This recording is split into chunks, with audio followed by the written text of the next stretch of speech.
이렇게까지 숨기는 이유가 대체 뭐예요? 조력자가 있어요. 경찰 내부에요. 속으론 다른 꿍꿍이를 숨기고 있었다. 너 정체가 뭐야? 조심하세요. 권중현 변호사는 박재열의 검사 사무실 문을 열고 들어왔습니다. 예고도 없이 나타난 권중현의 차가운 표정에 박재열은 긴장했습니다. 약속이 제대로 지켜지지 않아 유감이네요. 권중현이 책상 앞에 서서 박재열을 내려다보며 말했습니다. 박재열은 자리에서 일어나 답했습니다. 찾아내겠습니다. 어떻게든. 권중현이 냉소했습니다. 이선아가 노트북을 가지고 있다가 갑자기 사라졌다는 게 말이 됩니까?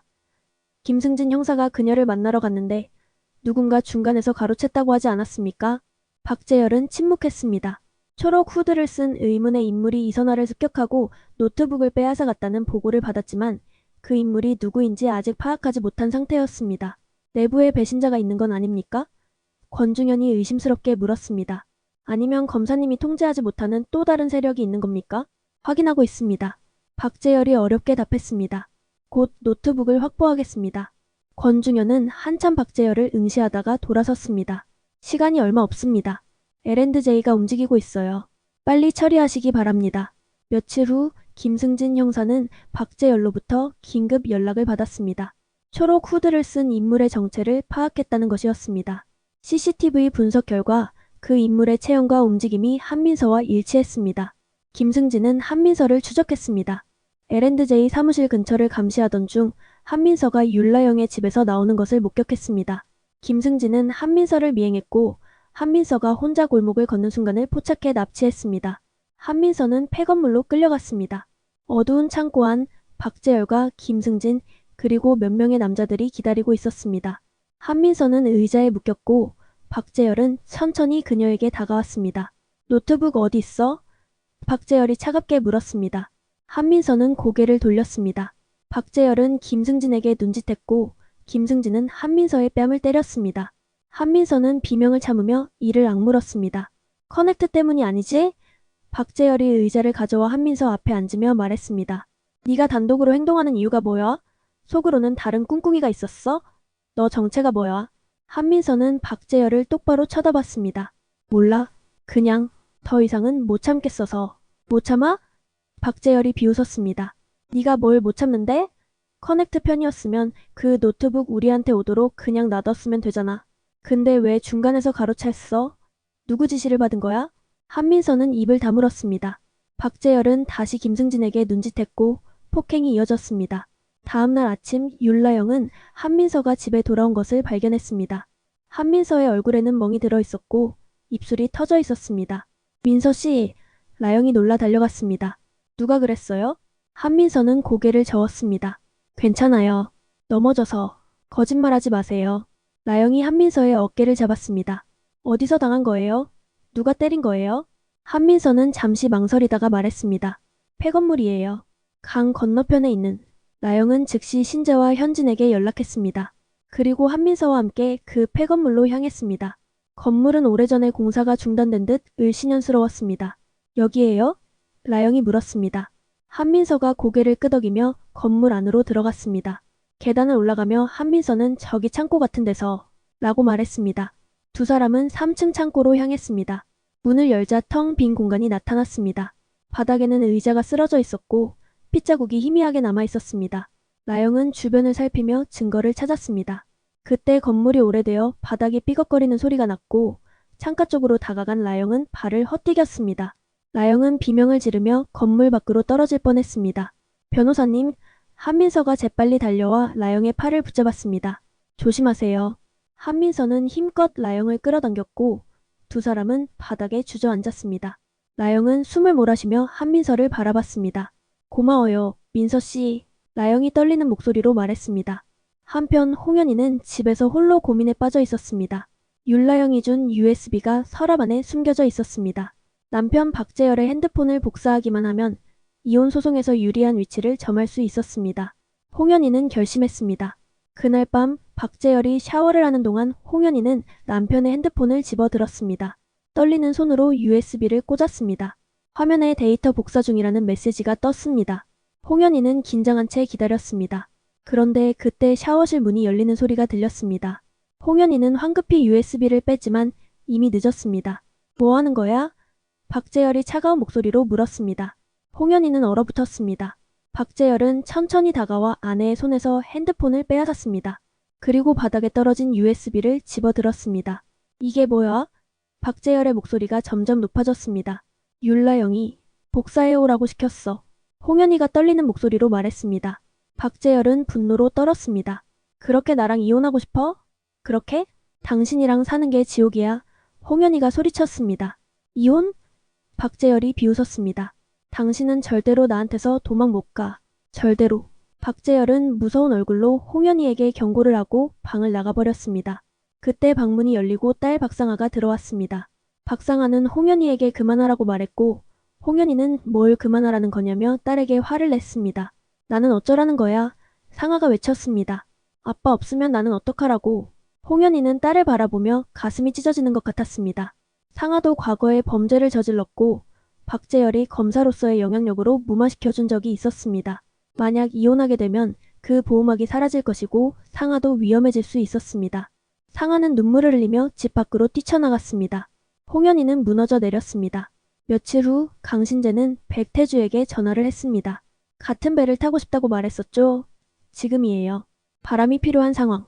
백태주는 강신재의 전화를 받고 L&J 사무실로 찾아왔습니다. 율라영은 백태주에게 도와주세요. 박재열 핸드폰을 복사했어요. 이걸로 커넥트 서버에 접근할 수 있을 것 같아요. 라고 말했습니다. 백태주는 고개를 끄덕이며 노트북을 꺼냈습니다. 홍현희 씨가 복사해 주신 거예요? 네, 하지만 들켰어요. 박재열한테 신재가 걱정스럽게 말했습니다. 괜찮아요. 이미 복사는 됐으니까요. 백태주가 USB를 노트북에 연결했습니다. 화면에 박재열의 핸드폰 데이터가 나타났습니다. 백태주는 빠르게 키보드를 두드리며 커넥트 어플을 분석했습니다. 서버 주소를 찾았어요. 백태주가 말했습니다. 접속 시도해 볼게요. 백태주가 서버에 접근하려는 순간 복사된 핸드폰 화면에 빨간색 경고창이 떴습니다. 보안에 치명적인 문제가 발생했습니다. 이거 역추적당하는 거 아니에요? 신재가 긴장했습니다. 괜찮아요. 제가 우회 경로로. 백태주가 침착하게 작업을 계속했습니다. 몇 분간의 긴장된 시간이 흘렀습니다. 그리고 마침내 백태주가 외쳤습니다. 됐어요. 피해자 명단 수집 성공했어요. 화면에는 수십 명의 이름과 연락처 그리고 위치 정보가 나타났습니다. 신재는 숨을 죽이며 화면을 응시했습니다. 이 사람들 전부 커넥트 피해자들이에요. 신재가 떨리는 목소리로 말했습니다. 백태주는 데이터를 USB에 저장했습니다. 이거면 충분해요. 피해자들을 찾아서 증언을 확보할 수 있어요. 신재는 즉시 라영에게 연락했습니다. 그리고 피해자 명단을 공유했습니다. 라영은 명단을 훑어보다가 한 이름에 시선이 멈췄습니다. 이 사람 직접 만나볼 수 있을까요? 율라영의 말에 백태주는 위치 추적 한번 해볼게요. 이 사람, 지금 추모공원에 있네요. 라고 말했습니다. 커넥트인 어플에 피해자들의 위치 정보가 실시간으로 업데이트되고 있어요. 라영은 즉시 그 추모공원으로 향했습니다. 라영은 추모공원을 이곳저곳 돌아보며 피해자를 찾았습니다.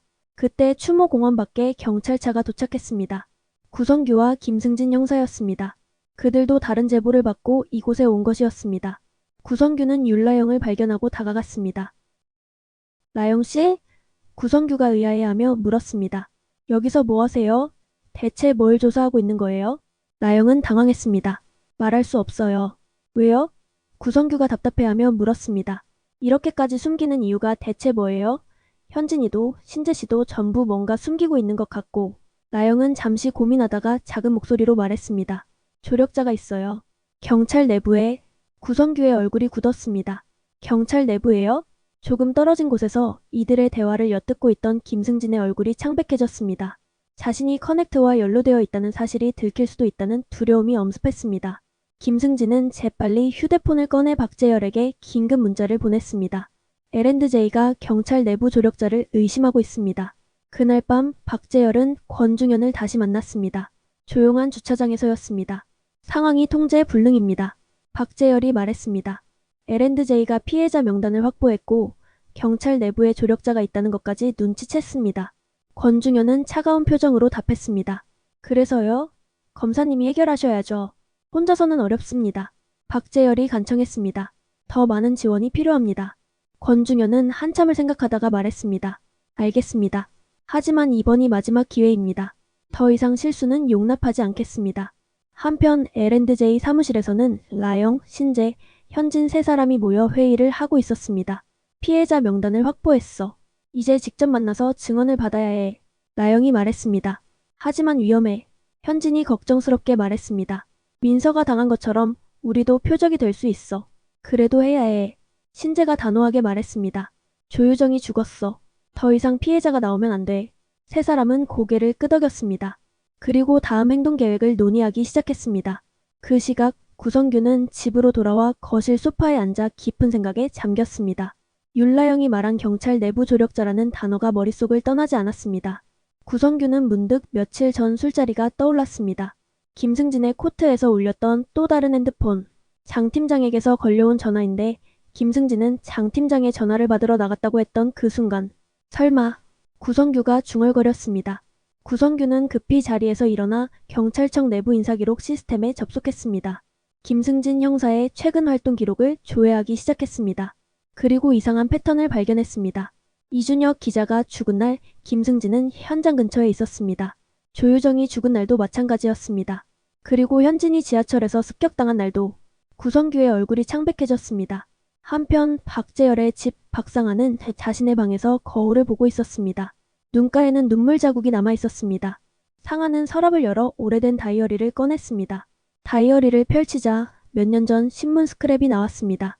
고등학생 음주운전 사고, 피해자 중태라는 제목의 기사였습니다. 상아는 떨리는 손으로 그 기사를 응시했습니다. 그때 상아의 핸드폰이 울렸습니다. 모르는 번호였습니다. 상아는 주저하다가 전화를 받았습니다. 박상아 씨죠?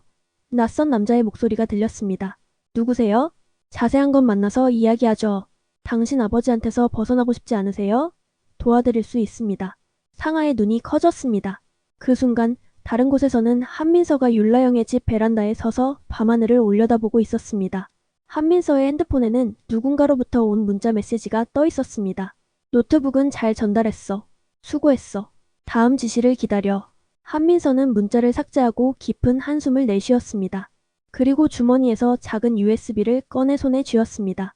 노트북을 넘기기 전 한민서가 몰래 복사해둔 조유정의 음성 파일이 담긴 USB였습니다.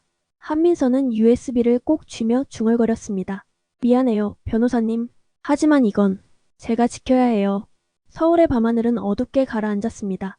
각자의 비밀을 품은 채 모두가 다음 움직임을 준비하고 있었습니다.